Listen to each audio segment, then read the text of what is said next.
Welcome to My Weight Live, everyone. We have a very special episode for you tonight about metabolism, menopause, and medical treatments for weight management with specialist Dr. Shahebina Walji. Before we get started, let me know in the comments where you're watching from and tell me if it's your first time joining us. Dr. Walji, thank you so much for being here with us. Thank you, Ansley, for having me today. It's a real pleasure. So, one of our main topics for tonight is metabolism and the role it plays in weight management. So, let's start with a quick definition. What is metabolism and how does it influence our weight? When we're talking about metabolism, there are three components that I think is important to be aware of. This is stuff that a lot of people don't know about. We have our resting metabolism. So these are the calories that our body will burn at rest, just to keep us alive. We have what's called the thermogenic effect of food, which refers to the calories that are burned when we're digesting and absorbing food. And really the only way to engage this part of your metabolism is to actually eat something. If you don't eat, you're not engaging that part of your metabolism. And that can account for anywhere from 10 to 15% of your total energy expenditure. Resting metabolism, on the other hand, is anywhere from 50 to 75% of your total metabolism or your total energy expenditure. And then lastly, we have what's called the thermic effect of physical activity. So that's basically the calories that are burned from movement. When we're talking about metabolism, usually people are referring to their resting metabolism, but in fact, we have three components of our metabolism. And the reality is that our energy expenditure or our metabolism, our calorie intake, our fuel intake, and our body weight is actually very tightly monitored and regulated by the brain. So this is why we've heard from several specialists that, exercise alone is actually a very inefficient That is tool exactly, for weight you management. are reading my mind. So that is exactly the message that I did not want to convey, is that you can control your weight with exercise. And so that's exactly right. This is why exercise alone, or one of the reasons why exercise alone is not a very effective weight loss strategy. It is the single most important thing that we can all do for our improved health and for longevity. But it's not something that I tell people to do exclusively if they're trying to reduce their weight. All right, next question for you. There are a lot of products out there, I'm sure our audience watching them at home has seen them, that claim to boost your metabolism. Is that even possible? The reality is that there is no good evidence that there is any particular product, at least none of the commercially ones available, that can safely and effectively impact metabolism in a way that will affect weight or produce weight loss. So those products, we can pretty much say that's not an inaccurate claim. I generally tell people that's not where I would invest my time or my money. All right, next question. How does our metabolism change as we age? Yes, so this is one of those harsh realities of life. Metabolism does change as we age, and in fact, all three components of our metabolism change as we age. So our resting metabolism after the age of 20, so quite young, starts to go down by 2 to 3% per decade. Our thermic effect of food, I don't have exact numbers for you, but I've read some studies that say that the thermic effect of food, remember those are the calories that are burned through digestion and absorption of food, that component of our metabolism will go down by, I read somewhere 10 to 15%. And then we start to lose our lean body mass as we get older. Most people, as we get older, our physical activity goes down because we have other commitments and there's only 24 hours in a day. And so the calories that are burned through movement are reduced. So, all of those together results in a reduction in our total metabolism. So we'll talk about strategies for what we can do for weight management as we age, but first we're going to do our trivia question. Folks, if you answer tonight's question, you will get some delicious breakfast recipes. It's easy to get into a breakfast rut. Our dietitian has come up with some fun and healthy breakfast ideas, and you will get them for free if you answer tonight's trivia question, which is, true or false, during menopause, a woman's body decreases the amount of estrogen it makes. Is that true or false? Do estrogen levels decline during menopause? Put your best guess in the comments and you will get those breakfast recipes delivered to your Facebook Messenger inbox. And folks, if you can think of any friends or family members who might find this show helpful, please tag them in the comments so they can tune in too. All right, Dr. Walji, we've talked about age. What are some of the other things that can affect metabolism? There's many different things that can affect metabolism. There is age. As we get older, metabolism slows down. Weight actually affects metabolism. So the higher a person's weight, the higher their metabolism is, their total energies burned is. Height affects metabolism. So taller people tend to have a faster metabolism than shorter people. And then there's things like medications, right? So we have some medications that can either speed up or slow down metabolism. Gender becomes important, and I think that probably has more to do with body composition. So men tend to have more muscle and bone mass, and that is more what we call kind of metabolically active tissue. It burns more calories than fat tissue. Diet can also affect metabolism, or rather, I should say dieting. So when people are restricting their calorie intake, the brain has a way to sort of detect that this is happening, and it will want to defend against that. And one of the responses to that is that metabolism will slow down. So that is actually not what most people believe. I think when most people want to lose weight, they think, okay, I'm going to go on a diet. But what I hear you saying is that's actually counterproductive because it will slow our metabolism down. That's exactly right. So the brain is beautifully designed to defend against change or threats. And if you think about it, think about what happens if you get dehydrated. There's a thirst response that stimulates you to want to drink some water. Or if your core body temperature drops, then you start to shiver to create some heat, right? So something similar is happening in the body when there's weight loss that is perceived by the brain as a threat to the amount of energy or the amount of calories or fuel that the body has to use. And one of the ways that the body fights against that, or the brain and body fight against that, is to produce an increase in energy, a decrease in energy expenditure. So if diet and exercise alone aren't enough to help someone reach a healthier weight, what are the other tools available? Like what are the medical treatments that can help overcome that body's biological response to weight loss? So that's a really good question. Now, I think one of the really important messages here is that I cannot stand up and say that diet and physical activity are not important. These are really important in the treatment of any chronic disease and important to maintain good health and longevity. So everybody, regardless of their size or their shape, should be trying their best to follow the healthiest eating and activity patterns that they can. In weight management, for many, many, many people, it just simply isn't enough. And that's where we need other tools. This is where things are really exciting in the weight management space, because as we understand the brain biology specifically that's involved in monitoring and regulating eating behavior and body weight, we're coming up with newer medications that are actually targeting that biology. Now, we want to really compare this to other chronic diseases like type 2 diabetes and high blood pressure. The reason why many people have a hard time with trying to reduce their weight is because something is happening biologically within their body that is making it harder for them.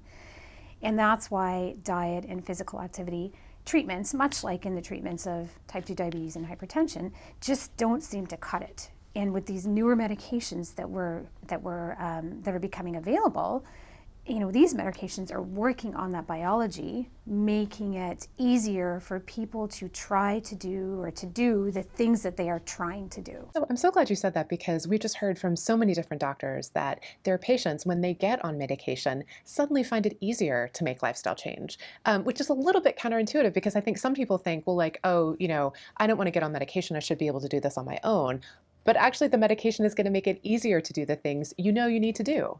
Absolutely, and I think that is kind of a testament to the fact that this is not a willpower problem. Most of my patients anyway that have been trying to manage their weight, they have an incredible amount of willpower, an incredible amount of commitment, and strong literacy around healthy behaviors. The issue isn't that they're lazy or they don't have the willpower, they're not committed. The issue is that there is something else in their body that is just making it really hard. And that's where these medications become very, very helpful. So when in someone's journey does it make sense to talk to their doctor about medication? Like for someone watching at home, they're thinking, is that something that's right for me? How might someone assess that? Probably the simplest answer is whenever you're concerned about it. So if at any point a person is concerned about their weight, that would be a great time to speak to their physician, right? When there are weight-related health conditions that are starting to appear, it would be really important to speak to a family physician. So this could be something mechanical, like maybe some pains, if that could be weight-related. It could be something else. Not everything that happens is weight-related. If there are metabolic issues, like if blood pressure is starting to go up, if sugars are starting to get impaired, and it could be related to excess weight, those are good times to maybe just ask the doctor, hey, is it okay if we talk about my weight today? Is it more difficult for women to lose weight than men? I know many women on our Facebook page report that it's easy for their husbands to lose weight and much harder for them. Do you see that with your patients? It sure seems that way. And I have female patients that tell me the same thing. You know, my husband and I are doing this together, and somehow he's lost X number of pounds more than I have in the same amount of time. So anecdotally, it sure seems to be that way. I don't know if that is exactly my clinical experience. I do see some men that, you know, when they start on the journey, they just seem to cruise right through it. But on the flip side, I also see other men that struggle with it. So when we look at the literature, there is some evidence to support the fact that men will lose a bit more weight than women. I haven't come across anything that shows profound differences. And the reasons that have been given, I think it's multifactorial, but the reasons that have been given in the literature include body composition differences between men and women. So men have more muscle tissue and bone mass, and this is your metabolically active tissue. That tissue burns 2 to 3 times more calories than the same amount of fat tissue. Maybe that's one of the reasons. And then the other reason that was cited was that, you know, when people are starting from a higher body weight, they will lose more. And so men often, their baseline body weight at the start of a weight loss journey is higher than women. And maybe it just gives the appearance that they are losing more weight. And in absolute numbers they are, but it's because they're starting from a higher number. So you mentioned lean body mass as something that, you know, men perhaps have more of, and that's more metabolically active. We know how important lean body mass is for maintaining a healthy weight, keeping that weight off. How might someone go about ensuring that they aren't losing too much lean body mass even as they're losing weight? I love how you asked that question. You said we know that lean body mass is important to maintain a healthy weight and prevent weight gain. So really what's important here is physical activity, and specifically resistance training. That is how we preserve our lean body mass. And I mean, as we get older, we lose our lean body mass. There's nothing we can do about that. And it's so much more brutal for women than it is for men. The only way really that we can mitigate that, can't prevent it, can't stop it, can't shut it down, but we can mitigate it through resistance training or strength training. So hit the gym and start lifting some weights if we want to kind of maintain that lean body mass and prevent weight gain. It really is important. And the recommendations are 2 to 3 times a week. It doesn't have to be for a really long period of time, maybe 10 to 20 minutes each time. But anything we can do is going to really help, and probably help with osteoporosis as well. Absolutely. In case you're just joining us, we're here with Dr. Shahebina Walji talking about metabolism, menopause, and medical treatments for weight management. And we're giving away some delicious, healthy breakfast recipes if you answer tonight's trivia question, which is, true or false, during menopause, a woman's body decreases the amount of estrogen it makes. Is that true or false? Put your best guess in the comments, and you will get those recipes delivered to your Facebook Messenger inbox. And folks, we do this show every month, and we want to make sure you never miss an episode. Text the word WATCH to 844-966-1957, and we'll send a short text message to you when we go live each month. So a lot of people report that emotional eating is a real struggle for them, and we know that that can be a source of weight gain.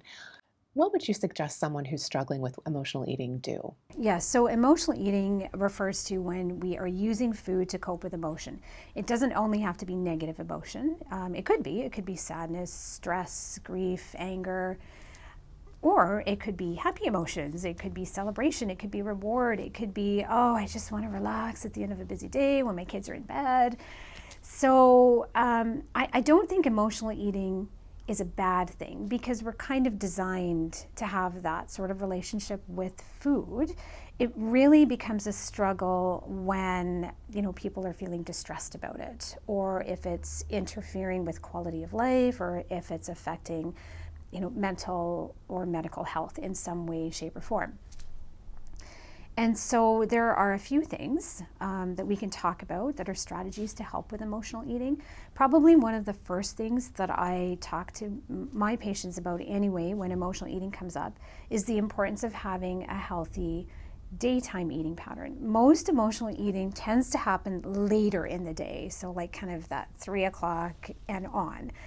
And the food choices, when we're talking about emotional eating, it's not Brussels sprouts and kale, right? It's the joy foods, that I call them joy foods, the stuff that, tastes sweet, or like a flavor explosion in your mouth type of thing.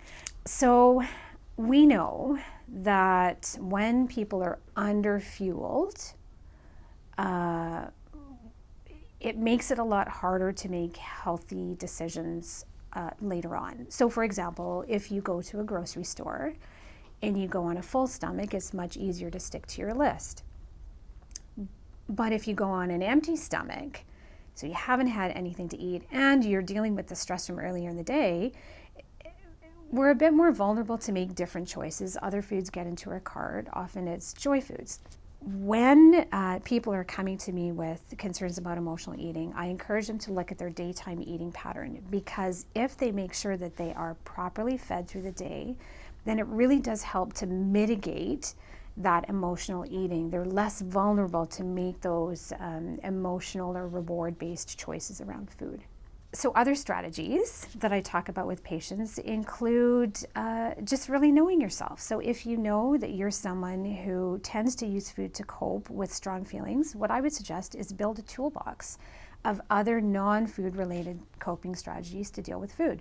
So this could include calling a friend, it could include reading a book, it could include picking up a hobby, maybe doing some physical activity, and using those strategies to cope with strong emotions as opposed to using food.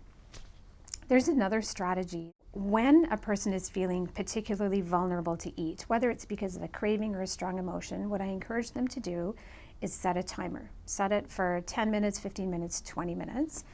And it should be a timer that they can hear, something that's going to buzz and just, bring their attention kind of back to the moment. And so it's not saying, no, don't have this food. It's just saying, wait, just hang on a second. And in that 15, 20 minutes, I encourage my patients to just busy themselves doing something else that doesn't have anything to do with food. And the reason for that is because cravings or emotional vulnerabilities, if we can call it that, they can pass. Just like, when you have a moment of stress or a moment of anxiety, and if you just kind of wait it out and breathe it through, it just sort of goes away. So sometimes if you just wait a little bit, things will work themselves out. But sometimes when that timer goes off and you ask yourself, do I still, feel this emotion? Do I still want this food? The answer is I do. And that's okay. That's when I tell people, why don't you look at the food that you're going to consume, look at the nutrition, just read the nutrition facts and ask yourself, okay, is it worth it? And sometimes the answer is going to be, no, it's not worth it. But other times it might still be yes. And that's okay too. And if the answer to that question is, yeah, it is still worth it, then the third question is, well, how much of this do I need to be happy? Remember, I said our bodies were designed to have this relationship with food.